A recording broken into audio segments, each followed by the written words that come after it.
Battery लगा देंगे battery good afternoon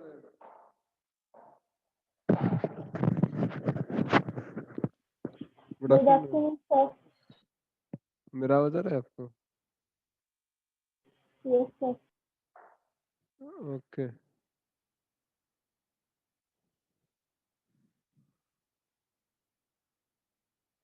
चलिए तो क्या डिस्कस करना है? पेपर डिस्कस करना है क्या? तो आपने वो था रे आपके। Ray optics yes sir.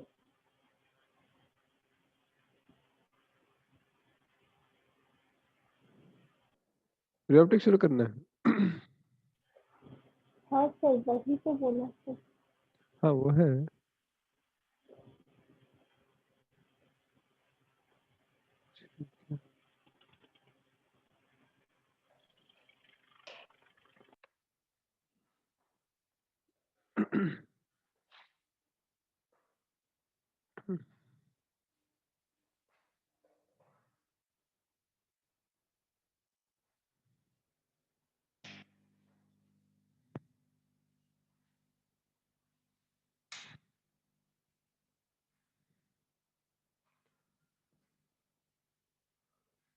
एक मिनट अटक गया क्या?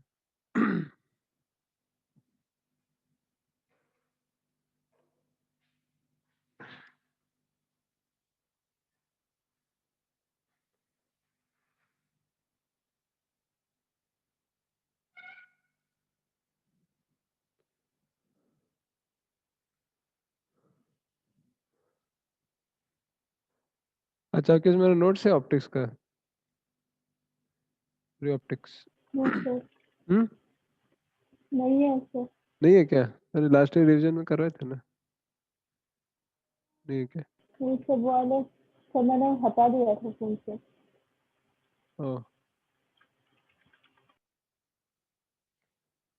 ठीक है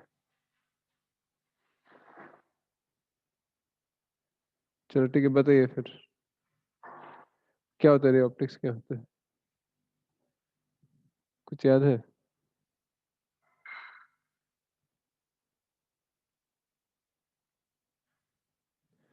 क्या होता है रे ऑप्टिक्स और इसमें क्या पढ़ते हैं हम लोग?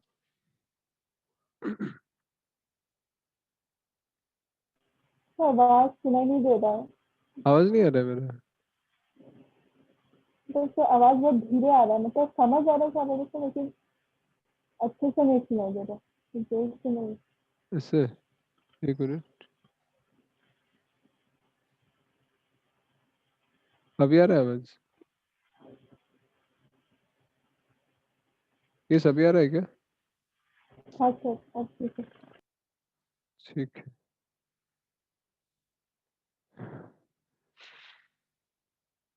तो चलो बढ़ते हैं फिर आगे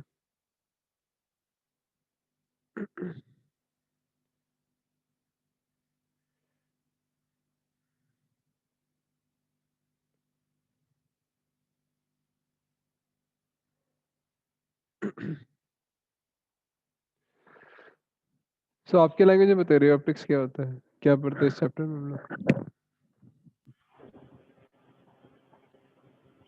तो लाइट के बारे में पढ़ते हैं कि इसका मिरर के साथ क्या क्या होता है, मतलब रिफ्लेक्शन रिफ्रैक्शन करते हैं। हाँ तो टेलीस्कोप करते हैं इसमें। हाँ हाँ हाँ माइक्रोस्कोप भी करते हैं। हाँ ठीक है तो बेसिकली रे ऑप्टिक्स में लोग पढ़ते हैं रिफ्लेक्शन और रिफ्रैक्शन ये दो चीज के बारे में है कि नहीं?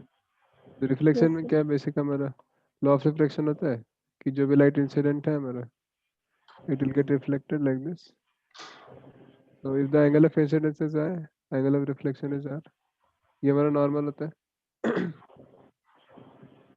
so by law of reflection I equal to R ठीक है ठीक है तो ये हमने पढ़ा था सर। तो ये है तो मुझे एक डाउट है कि रे, हम जो रे बोलते हैं बीम बोलते हैं, दोनों में डिफरेंस क्या है, रे एंड बीम? रे एंड वेव में डिफरेंस क्या है? है सब वो तो सबके बेसिस से मतलब समझ में आता है मुझे दोनों का डिफरेंस। और तो नाम में ही दिख रहा है ना रे एंड वेव का डिफरेंस। रे ऑप्टिक्स रेस के लिए होता है, वेव ऑप्टिक्स वेव के लिए होता है। नहीं सर, रे और beam of light, ray of light. Beam of light and ray of light, ये दोनों के बीच में डिफरेंस क्या है? हाँ सर। अच्छा, रे ऑफ लाइट मतलब एक सिंगल रे है, बीम ऑफ लाइट मतलब एक ग्रुप ऑफ रेज एक साथ जब जाता है, इसको अच्छा। बीम बोलते हैं। जब ये लोग टॉर्च ऑन करते हैं तो बीम ऑफ लाइट निकलता है, ठीक है। तो बीम ऑफ ठीक लाइट है। मतलब बहुत सारे लाइट, क्या बोल सकते हैं, बहुत सारे फोटोन सब एक साथ जा रहे हैं तो उसको बीम ऑफ लाइट बोलेंगे। और अगर सिंगल फोटोन जा रहा है लाइट का तो उसको रे ऑफ लाइट बोलेंगे, ठीक है। तो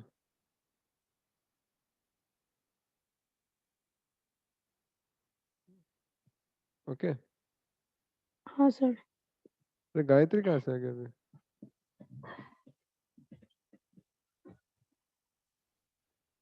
हाँ सर। ठीक है, ये डाउट क्लियर है ना? हाँ सर। ये अनुरिमा को पूछ रहे हो? यस। और क्या होता है? तो ये रिफ्लेक्शन ही होता है हमारा, लॉ ऑफ रिफ्लेक्शन पढ़ा होगा इसमें। I equal to R होता है and all the three rays they lie in the same plane. So incident ray and reflected ray and normal, ये तीनों एक प्लेन में होता है, ये सब पढ़ा होगा आपने। तो लॉ ऑफ रिफ्लेक्शन कोई भी सरफेस पे वैलिड होता है जिसमें जो भी रिफ्लेक्टिंग सरफेस है कोई भी एग्जिस्टिंग, तो ये अंदर ऑफ सरफेस है उसमें भी लॉ ऑफ रिफ्लेक्शन वैलिड होता है, ये हर पॉइंट पे वैलिड होता है, ठीक है। ये सब पढ़ा था हमने। दूसरा फेनोमेना पढ़ा था रिफ्रैक्शन का। तो रिफ्रैक्शन में क्या होता है कि अगर कोई इंसिडेंट लाइट है हमारे पास, ये जा रहा है एक मीडियम से दूसरे मीडियम, जैसे मान लो एयर से लेके वाटर में जा रहा है, तो इसमें क्या होगा, एयर से लेके हम लोग जा रहे हैं वाटर में, ठीक है। सो इट इज फाउंड कि the light, some part of the light gets bent towards the normal, ऐसे देखा गया, and some part of the light is reflected, ठीक है। से फेनोमेना को हम लोग बोलते हैं रिफ्रैक्शन, रिफ्रैक्शन बोला जाता है, ठीक है। सो अगर ये एंगल ऑफ इंसिडेंस है, ये एंगल ऑफ रिफ्रैक्शन है, तो दोनों का रिलेशन ऐसा था μ1 into sine I equal to μ2 into sine are,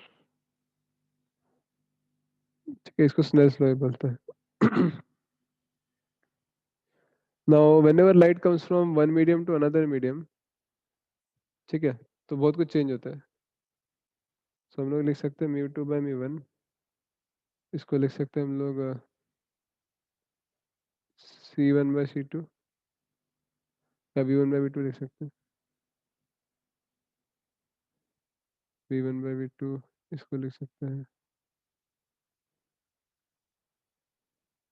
λ1 by λ2, ऐसे लिख सकते हैं हम लोग, ठीक है। जहाँ पे V is speed of light in first medium, V2 is speed of light in second medium, mu2 is refractive index of second medium, mu1 is refractive index of first medium, ठीक है। ये सब है,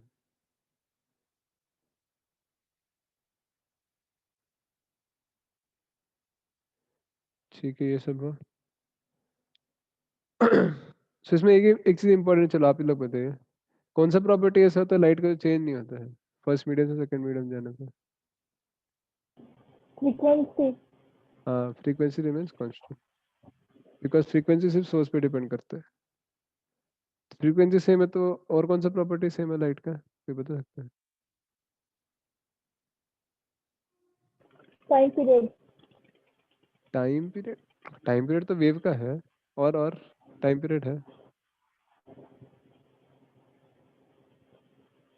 इंटेंसिटी इंटेंसिटी भी same ही है। और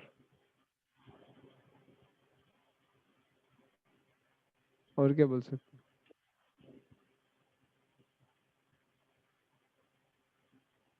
yes,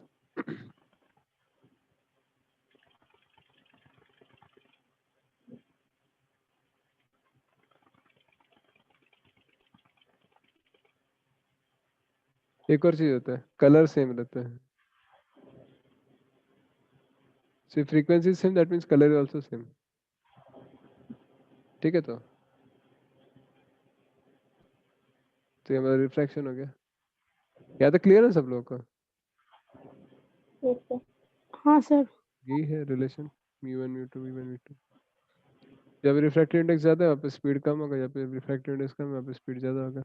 सबसे ज्यादा रिफ्रैक्टिव इंडेक्स, सबसे कम रिफ्रैक्टिव इंडेक्स वैक्यूम का होता है या फिर एयर का लेते हैं हम लोग। उसमें सी स्पीड ऑफ लाइट होता है सी। ठीक है, ये सब पढ़े हैं आपने। और क्या होता है इसमें फिर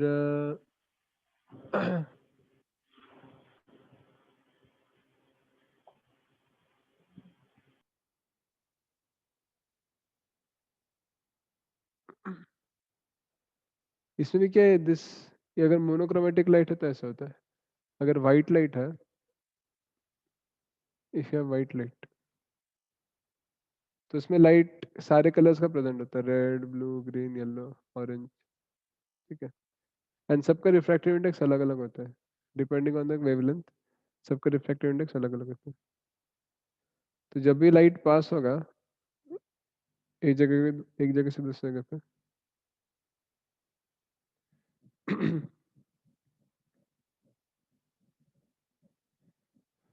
ठीक है, तो मान लो वाइट लाइट आ रही है, पिंक नहीं है वाइट ही है।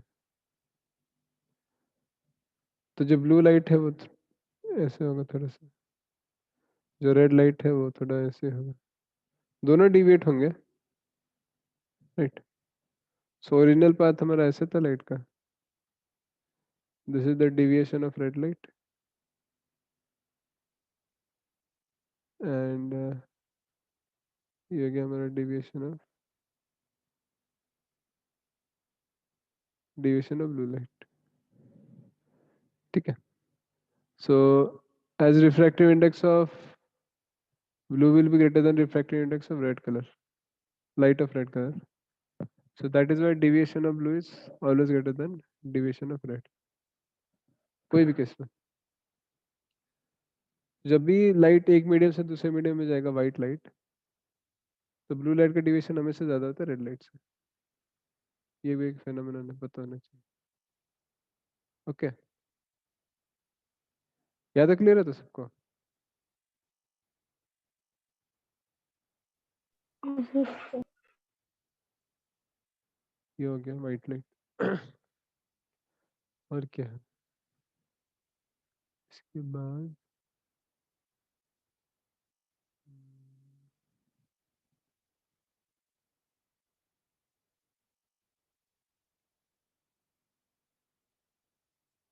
फिर हम लोग पढ़ते अपैरेंट शिफ्ट अपैरेंट।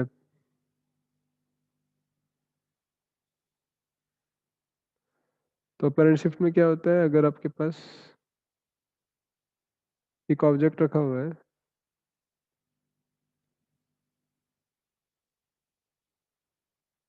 इसको अगर आप बाहर से देखेंगे, ठीक है, तो बेसिकली ये ऑब्जेक्ट से क्या होगा, लाइट जाएगा बाहर ऐसे, एंड हमारा डेंसर से रेयर मीडियम में लाइट जा रहा है। So will it bend towards the normal और अवे फ्रॉम नॉर्मल? कोई बता सकता है?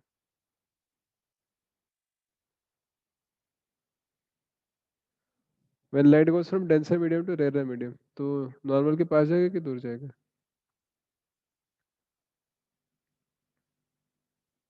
Sir towards normal, the rarer से डेंसर को गया। नहीं, अभी डेंसर से रेयर जा रहा है ना यहाँ पे, तो क्या होगा? सर डिविएट करेगा, हाँ, डिवेट तो करेगा ही, मतलब बट डिविएट टुवर्ड्स और away away from. From normal. हाँ, तो नॉर्मल से दूर होगा ऐसे। दैट मीन्स अगर यहाँ से कोई देखेगा इस ऑब्जेक्ट को तो उसको दिखेगा कि एक्चुअली ये लाइट यहाँ से आ रहा है, ठीक है। तो अपेरेंटली इसको दिखेगा कि ऑब्जेक्ट यहाँ पे रखा हुआ है, एक्चुअल ऑब्जेक्ट इधर है, उसका इमेज इधर बन रहा है कि नहीं। सो हम लोग बोलेंगे ये जो डिस्टेंस है दिस इज अपेरेंट डेप्थ, ये वाला जो डिस्टेंस है दिस इज रियल डेप्थ, ठीक है। और इसको सॉल्व करते तो हमारा आएगा real depth equals to mu times of apparent depth, ठीक है। और अपेरेंट शिफ्ट आएगा this will be real depth minus apparent depth, इतना हमारा इमेज शिफ्ट हो गया तो अपेरेंट शिफ्ट हो गया। सो this will B mu minus 1 into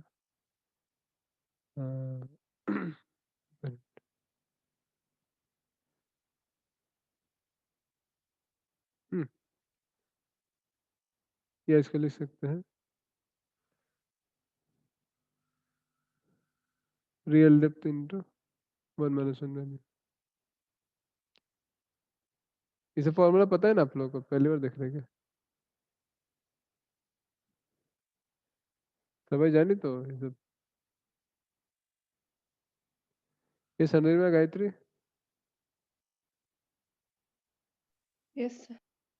जानते हैं तो हाँ सर। ये हो गया हमारा अपेरेंट डेप्थ रियल डेप्थ। ये हमारा डेंसर रे से रेडियम मीडियम जब जा रहा है तो, एंड सेकंड केस में अगर डेंसर से रेयर से डेंसर जा रहा है तो सारा फार्मूला उल्टा हो जाता है, ठीक है। तो एक जनरल फार्मूला भी याद रख सकते हैं जो मेरा real apparent depth equals to real depth by mu of object with respect to observer, and apparent shift equals to real depth into 1 minus 1 by mu of object with respect to observer। ये formula हमेशा काम आएगा, denser से rare, rare से denser, ठीक है। तो अगर ऑब्जेक्ट रेयर डेंसर में एंड ऑब्जर्वर रेयर मीडियम में तो यही फार्मूला होगा। अगर ऑब्जेक्ट डेंसर रेयर मीडियम में and observer is in denser medium तो इसका उल्टा हो जाएगा। तो सर सॉल्व ये करेंगे वो तो आ वाले जाएगा। केस में जब हम्म सर कौन से वाले केस के लिए, रेयर से डेंसर जाने वाला? ये हमेशा के लिए है ये, ठीक है सर। ठीक है। Object with respect to observer, तो आपको देखना है इसमें ऑब्जेक्ट हमारे डेंसर मीडियम में, ऑब्जर्वर रेयर मीडियम में है। उल्टा भी हो सकता है, तो उल्टा करेंगे तो ये उल्टा हो जाएगा अपने आप, ठीक है। ये पता है ना mu of object with respect to observer क्या होता है? This is refractive index of medium of object and this is refractive index of observer, medium of observer, ठीक है। समझ गए तो? हाँ सर। यस तो यही सब पढ़ा था हमने, और क्या पढ़े थे इसके में?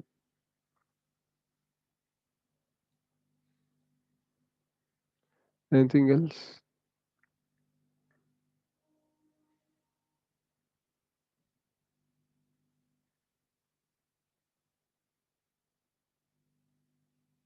हम्म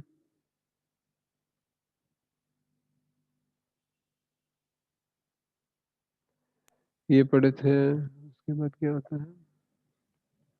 current of the current shift,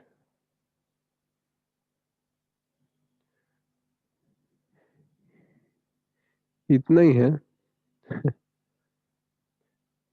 एक मिनट, मेरे को नोट देख लेता हूँ मेरा।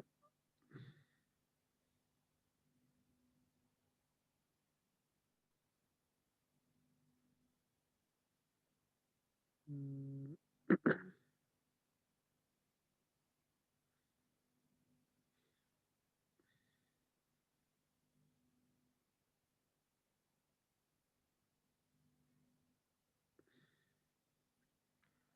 सब पढ़े थे हम लोग। हाँ नेक्स्ट आता है ये TIR,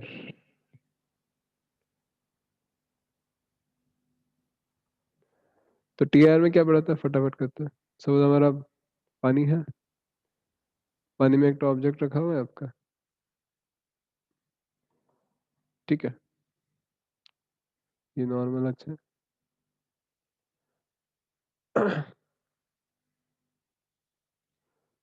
तो ये अगर हमारा नॉर्मल है तो क्या होगा, लाइट यहाँ से निकलेगा, यहाँ से बाहर जाएगा। So because light is going from denser medium to rarer medium, light will bend away from the normal, ठीक है, and some part of the light will get reflected also, ये बहुत important है।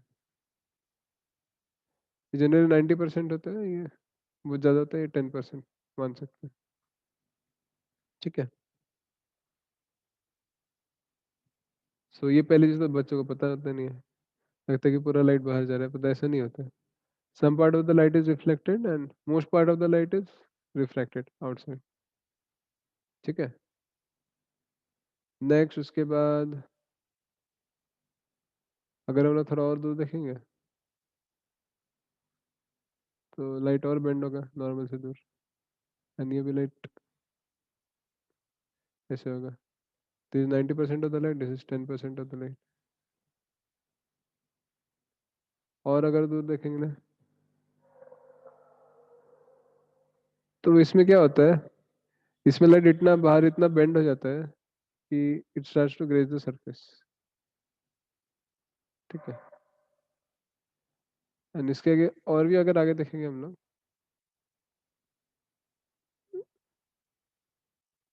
तो पूरा का पूरा जो लाइट है 100% of light it gets reflected inside the surface, ठीक है, ऐसा होता है।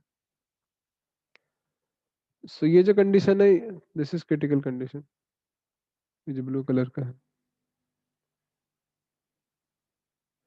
This is the critical condition, ठीक है। तो इसमें हमारा एंगल ऑफ इंसिडेंस आए है, ठीक है, इसको हम लोग कहते हैं थीटा सी, क्रिटिकल एंगल, ठीक है।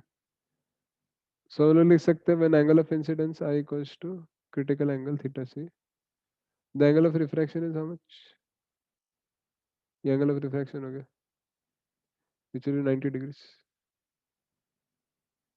ठीक है। So using this we can solve, so mu into sin theta C equals to, बाहर तो एयर है तो 1 into sine of 90 degree. So हमारा sin थीटा सी आ गया, हाँ, sin theta C equals to 1 by mu. So there is the condition for total internal reflection. Okay. So एक condition ये होता है, दूसरा कंडीशन होता है कि light should go from denser medium to rare medium, ठीक है। ऐसा क्यों? Because only in this case light will bend away from normal, ठीक है। तो अगर लाइट को ग्रेजिंग इंसिडेंस होना है और लाइट को अंदर रिफ्लेक्ट होना है पूरा 100% टोटल इंटरनल रिफ्लेक्शन, तो डेंसर से रेयर हो सकता है, रेयर से डेंसर में कभी नहीं होगा बिकॉज लाइट हमेशा नॉर्मल की तरफ बेंड करेगा, ठीक है, ऐसा है। सो हमारा अगर angle of incidence theta is less than critical angle तो इसमें कोई टोटल इंटर रिफ्लेक्शन नहीं होगा। अगर एंगल ऑफ इंसिडेंस इक्वल है थीटा से के तो इसमें जस्ट टी आर होगा, और अगर angle of incidence greater than theta C है तो इसमें टी आर होगा पक्के से, ठीक है। समझ में आया? तो इज इट क्लियर? हाँ सर। ओके, बाकी लोग क्लियर है? Anurima, Mansita, Yes, sir. Yes, sir. बहुत इंपॉर्टेंट है ये, ठीक है। सो टोटल, अगर आपको पूछा है कि रिफ्लेक्शन होता है कि नहीं होता है, टी आर होने के पहले रिफ्लेक्शन होता है क्या, theta less than theta C, is there any reflection of light, तो क्या आंसर होगा इसका, कोई बता सकता है? Hmm? So repeat the question. If it is asked when angle of incidence theta is less than critical angle theta c, so is there any reflection? Reflection होता है क्या लाइट का? से एक कंपोनेंट का तो हो रहा है जो 10% वाला। हाँ, तो आंसर क्या है, यस है कि नो है? यस सर, हो रहा है, उसका मतलब जो यस होगा। 10% वाला जो हो रहा है। हाँ, so there is not total internal reflection, but still there is reflection, reflection तो है ही। ठीक है, उसको डिनाई नहीं कर Yes. सकते। ये एक चीज हो गया। और क्या है? तो इसमें इंपॉर्टेंट क्या कंडीशंस के टी आई आर का वो पता होना चाहिए। Sine theta equal 1 by mu and denser to rare medium. ठीक है, ये इंपॉर्टेंट कंडीशंस है। और क्या होता है इसमें?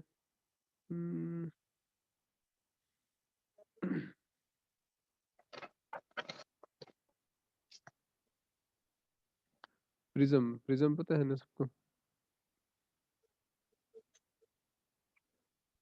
प्रिज्म ऐसे कुछ है, पता है एक तो। ठीक है।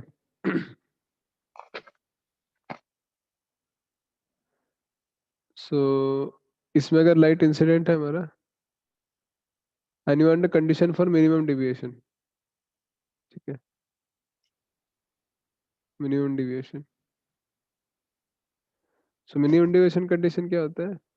जो हमारा लाइट है, when it goes inside the prism, it should be parallel to the base. इसके पैरेलल होना चाहिए।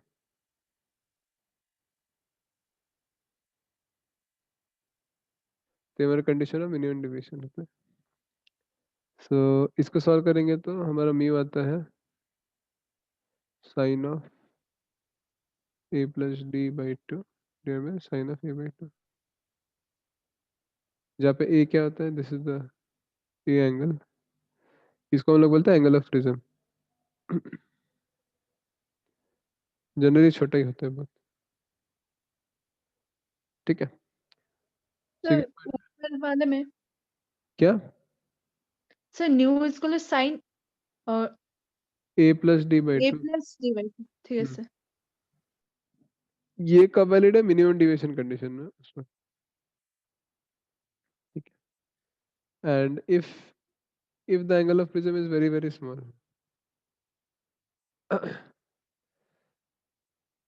अगर ये बहुत छोटा है,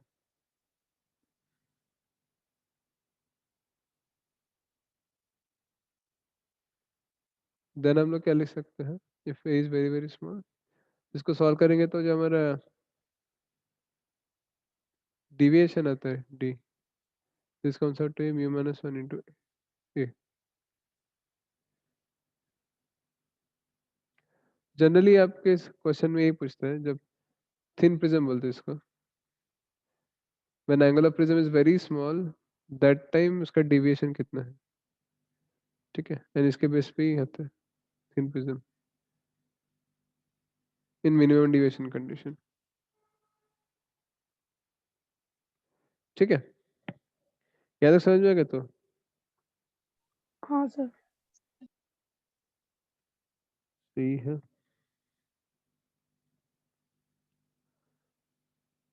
और क्या है?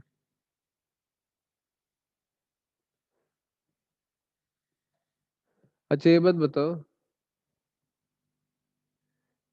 आप लोगों को पता है रेनबो कैसे फॉर्म होता है? रेनबो, रेनबो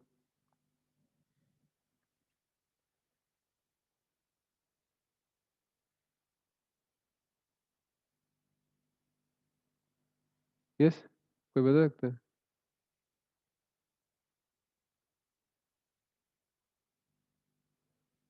रेनबो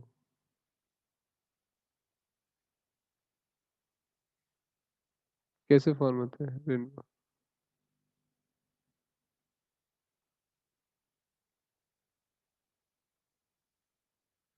यस, बताइए। ठीक है, रेनबो दिखता कैसे है वो बताइए हमको। What is the mechanism by which we can see the rainbow?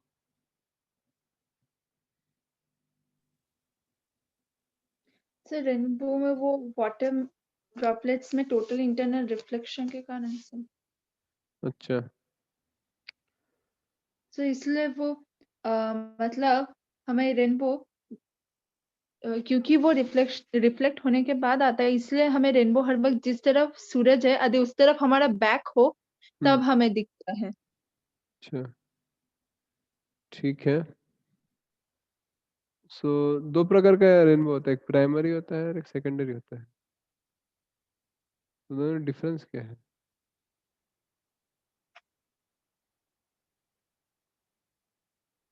कोई बता सकता है?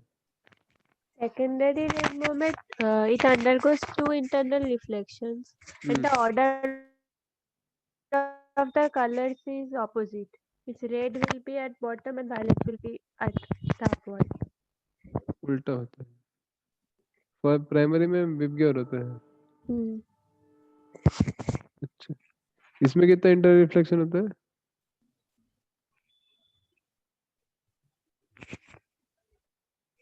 One. No. 1। अच्छा, कितना रिफ्रैक्शन कितना होता है? 2 रिफ्रैक्शन होता है।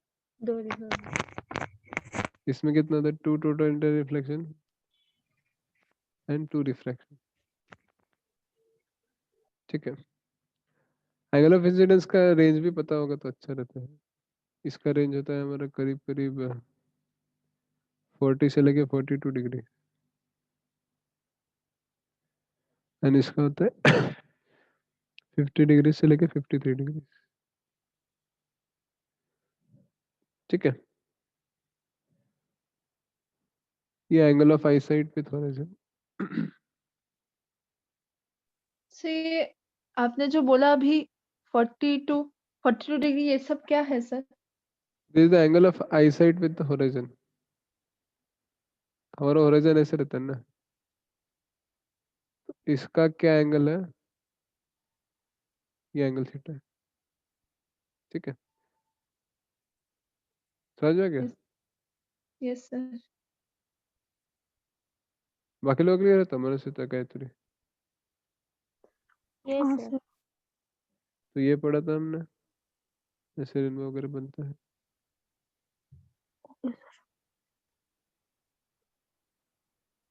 तो ये हो गया मिरर वाला पार्ट। अभी लेंस आएगा। और कुछ छूट गया क्या?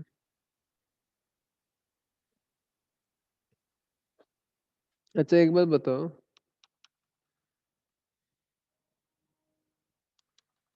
अगर आपके पास ऐसे कुछ है parallel slabs,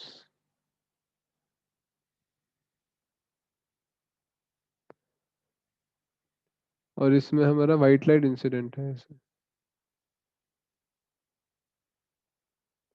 this is white light, फिर white light incident on this parallel slab. तो जो हमारी इमर्जिंग लाइट है उसका कलर क्या होगा?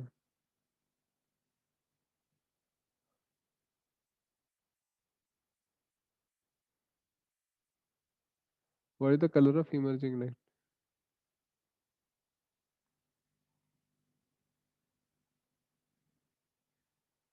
कोई बता सकता है? व्हाइट लाइट इंसिडेंट है तो इमर्जिंग लाइट का कलर क्या होगा?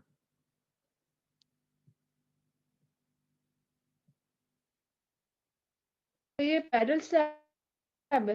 हाँ हाँ, क्या होगा? White ही होगा। व्हाइट ही होगा, क्यों? मतलब एक slab the combination of two prism is I don't know. Prism कहाँ से आ गया इसमें? ये सही बोल रहे बट आपका रीजनिंग कुछ सही नहीं है। बताइए। Means it will scatter in the middle part and again combine to form the white line emerge out. Okay, So how to explain that? Basically white light है ना incident. So now different colours will have different refractive index. Blue colour थोड़ा ज्यादा bend हो जाएगा ऐसे। Blue है तो हाँ, ब्लू कलर थोड़ा ज़्यादा बेंड होगा, रेड कलर थोड़ा कम बेंड होगा, बीच में कोई ऑरेंज भी रहेगा. So all these colors will bend differently at different angles. But after they emerge, so all the rays will be parallel.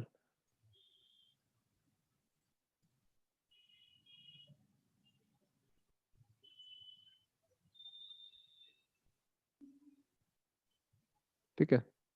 So यहाँ से कोई देख रहा है इसको, तो उसको सारे रेज एक साथ ही दिखेंगे, और they'll all come together to his eyes. So अगर सब रेज एक साथ आ रहे तो फिर कलर वाइट ही दिखेगा उसका, है कि नहीं? Yes, sir. तो finally you will see white light only. Okay, इसकी डिस्पर्शन है वो 0 हो जाएगा. Dispersion equal to 0. Okay. Sir dispersion मतलब? डिस्पर्शन मतलब बताते हैं अभी. इस केस में डिस्पर्शन हमारे 0 होते हैं. ठीक है. But if you take any normal refracting surface like this,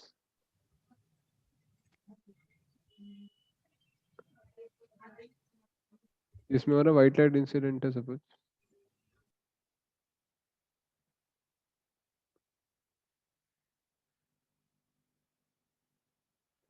So what will happen? Blue light थोड़ा ज़्यादा bend हो जाएगा इसमें. Red light थोड़ा कम bend होगा इसमें. ठीक है. सभी डिफाइन करते हैं डिस्पर्शन क्या होता है. इस केस में बेसिकली डिस्पर्शन मतलब हमारा जो कलर्स है कितना सेपरेट है उसको डिस्पर्शन बोलते हैं, लेमन लैंग्वेज में बोलेंगे तो. सो व्हाइट लाइट अगर किसी सरफेस पे इंसिडेंट है, so how much are the colours getting separated, उसको डिस्पर्शन बोलते हैं. ठीक है. So this will be the deviation of red light. Deviation मतलब ओरिजिनल पाथ से कितना रे हटा है. This will be the deviation of blue light. ठीक है. सो नाउ कुछ इंपॉर्टेंट टर्म्स डिफाइन करते हैं. ये सब एनसीईआरटी में है कि नहीं पहले बता दो, नहीं है तो नहीं पढ़ेंगे फिर. एनसीईआरटी में है ये सब डिस्पर्शन वगैरह, कुछ याद है कि नहीं? हाँ,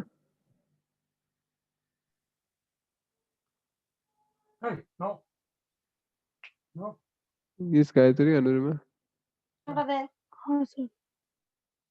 है क्या? मनोसिता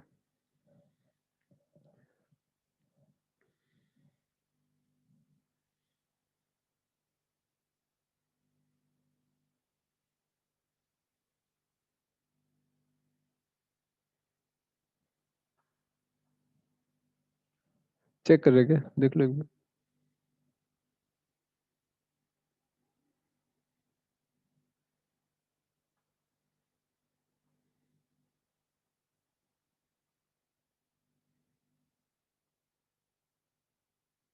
डिस्पर्शन तो एनसीईआरटी में है.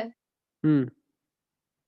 ये सब है angle of dispersion, mean angle of deviation, dispersive power.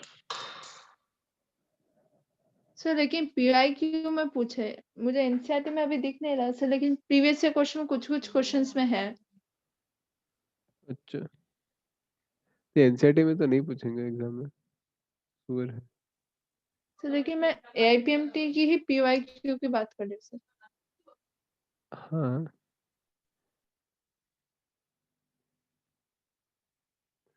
ठीक है, लिख लो, देख लो इसको. इसको हम लोग डिफाइन करते हैं एंगल ऑफ डिस्पर्जन. इसको हम लोग डिफाइन करते हैं थीटा बोलते हैं इसको. This is defined as theta of red minus theta of B. Angle of refraction या फिर deviation of blue minus deviation of red. So ये जो एंगल है हमारा, इसको हम लोग डिफाइन करते हैं एंगल ऑफ डिस्पर्शन. ठीक है. मतलब रेड लाइट और ब्लू लाइट के इसमें कितना एंगल है फाइनली, ये हो गया angle of dispersion. In second term we define as this is mean angle of deviation.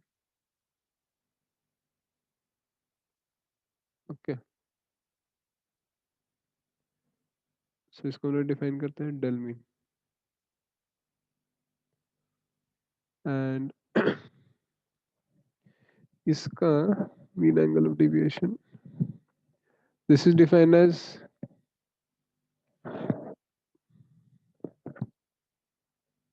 del of blue plus del of red by r, del of r by 2. The deviation of blue light plus deviation of red light by 2.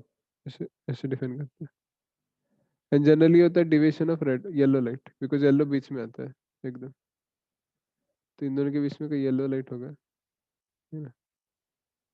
तो इसका जो deviation है हम लोग लेते हैं mean angle of deviation, yellow colour है ना।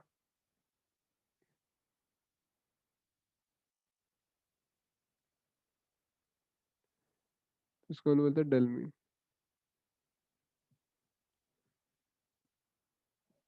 ठीक है। And third we define something called as dispersive power.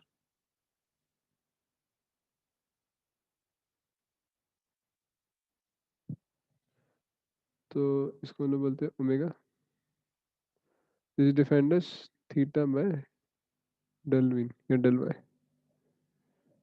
ठीक है। समझ में गया तक? हाँ सर। पक्का तो? यस। हाँ सर। बाकी लोगों को गायत्री और अनिरुमा? Yes sir. हाँ सर। ठीक है। नाउ अगर आप एक तो थिन प्रिज्म लेते हैं, एक आपने क्या लिया, थिन प्रिज्म ले लिया, और इसमें आप अप्लाई करने वाले कॉन्सेप्ट को, तो एक तो थिन प्रिज्म है वैसे,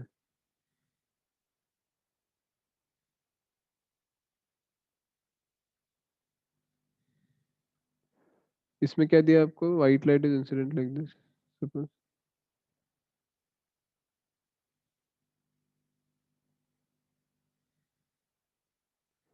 सो क्या होगा, लाइट थोड़ा डिविएट होगा,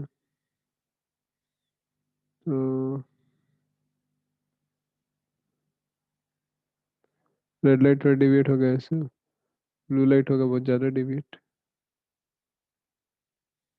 यहाँ पे आके और डिविएट हो जाएगा ब्लू लाइट ऐसे, रेड लाइट थोड़ा कम डिविएट होगा, ठीक है। बीच में का येलो भी रहेगा,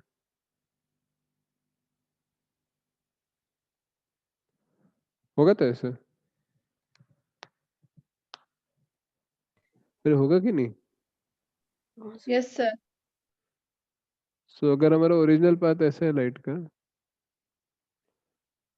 so this angle can be defined as deviation of red light, this angle can be defined as total deviation of yellow light, and ये angle को हम लोग बोल सकते हैं total deviation of blue light, ठीक है। समझ में क्या था ऐसे? So for white light we can write deviation of blue light, ये क्या हो जाएगा, this will be mu blue minus 1 into a, deviation of red light को लिख सकते हैं mu red minus 1 into a, and deviation of yellow light can be written as mu yellow minus 1 into a, इसे लिख सकते हैं, basic formula है तो, deviation equal to mu minus 1 into a. Now you can define angle of dispersion theta as deviation of blue minus deviation of red, तो हो जाएगा mu b minus mu r into a, ठीक है। Then जो deviation of y है del y, यहाँ पे dy लिख सकते हैं इसको, this will B mu y minus 1 into a, ठीक है। एंड जो मेरा एंगल ऑफ यहाँ पे डिस्पर्सिव पावर है,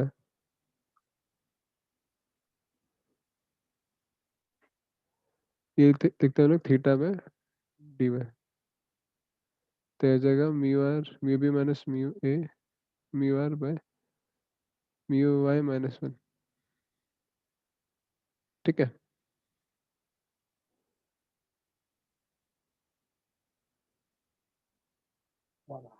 समझ में गया तो? अरे भाई समझ में आए तो? Yes Yes, sir. है तो हाँ, तो ये फॉर्मूला है, इसको हम लोग बोलते हैं डिस्पर्सिव पावर थिन प्रिज्म के लिए। ठीक है,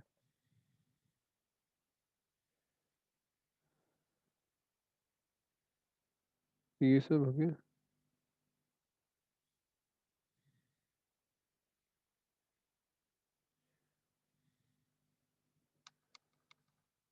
ना इससे अगर आपने कॉम्बिनेशन कर दिया दोनों का, if you combine two prisms, मतलब एक तो प्रिज्म ऐसे है एंड दूसरा तो प्रिज्म ऐसे कुछ है,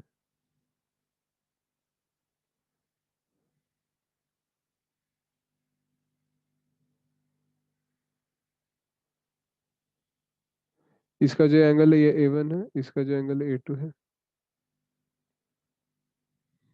ठीक है,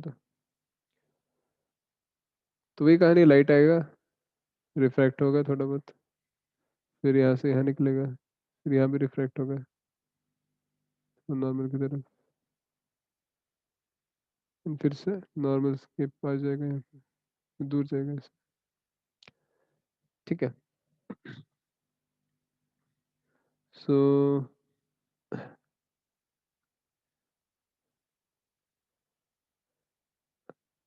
अगर आप नेट डिविएशन निकालेंगे ब्लू लाइट का, इसमें दिखाया नहीं मैंने, तो इसलिए deviation due to first light plus deviation due to second light, second prism, तो इसको लिख सकते हैं mu B 1 - 1 into A1 minus mu B 2 - 1 into A2, ऐसे लिख सकते हैं।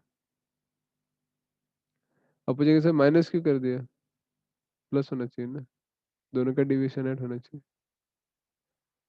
सो we write minus because both the prisms are in opposite direction, दोनों एक दूसरे को अपोज कर रहे हैं। ठीक है, तो एक दूसरे के इफेक्ट को नेगेट कर रहे हैं दोनों sort of. So blue light का नेट डिविएशन इतना होगा, देन रेड लाइट का नेट डिविएशन ये कितना होगा, इसलिए μr1 - 1 into A1 minus μr2 - 1 into A2। ठीक है, ऐसा है, तो ये सब हो गया। सिमिलरली येलो का भी लिख सकते हैं।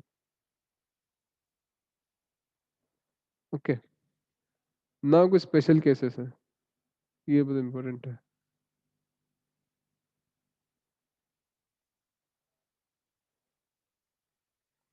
तो कुछ स्पेशल केस, पहला केस, इस केस में क्या दिया हुआ है आपको, ये सो आपको दिया है कि नेट डिविएशन 0 है, एंगल ऑफ डिस्पर्शन 0 है, but mean angle of deviation is not 0। So net angle of अगर डिस्पर्शन 0 है, so angle of dispersion due to 1 should be equal to angle of dispersion due to second prism. ठीक है, angle of dispersion क्या होता है, this is deviation of blue minus deviation of red equals to, ये relation आएगा इसमें, तो this will be solving this will get कुछ कुछ आएगा रिलेशन। ये रिलेशन आपको याद नहीं रखना है, बट कैसे सॉल्व करते हो याद रखना है, पता होना चाहिए। Then if angle of dispersion is not equal to 0 but mean angle of deviation ये 0 है, तो अगर ये 0 है तो ये 0 होना चाहिए, येलो लाइट का deviation, so this will be μy1 - 1 into A1 equals to μy2 - 1 into A2, ऐसा लिख सकते हैं। ठीक है,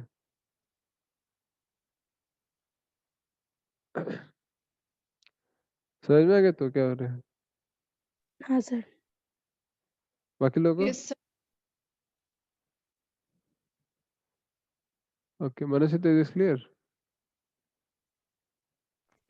Yes, sir. तो बस इतना ही है इसमें तो।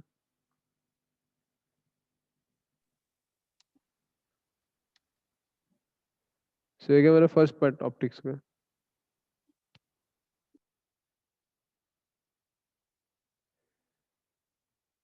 ठीक है,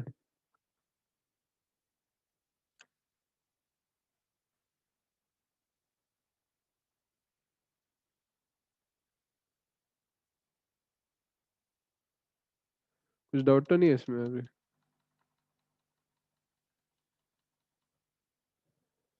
यस, नो सर। नहीं सर। ये part of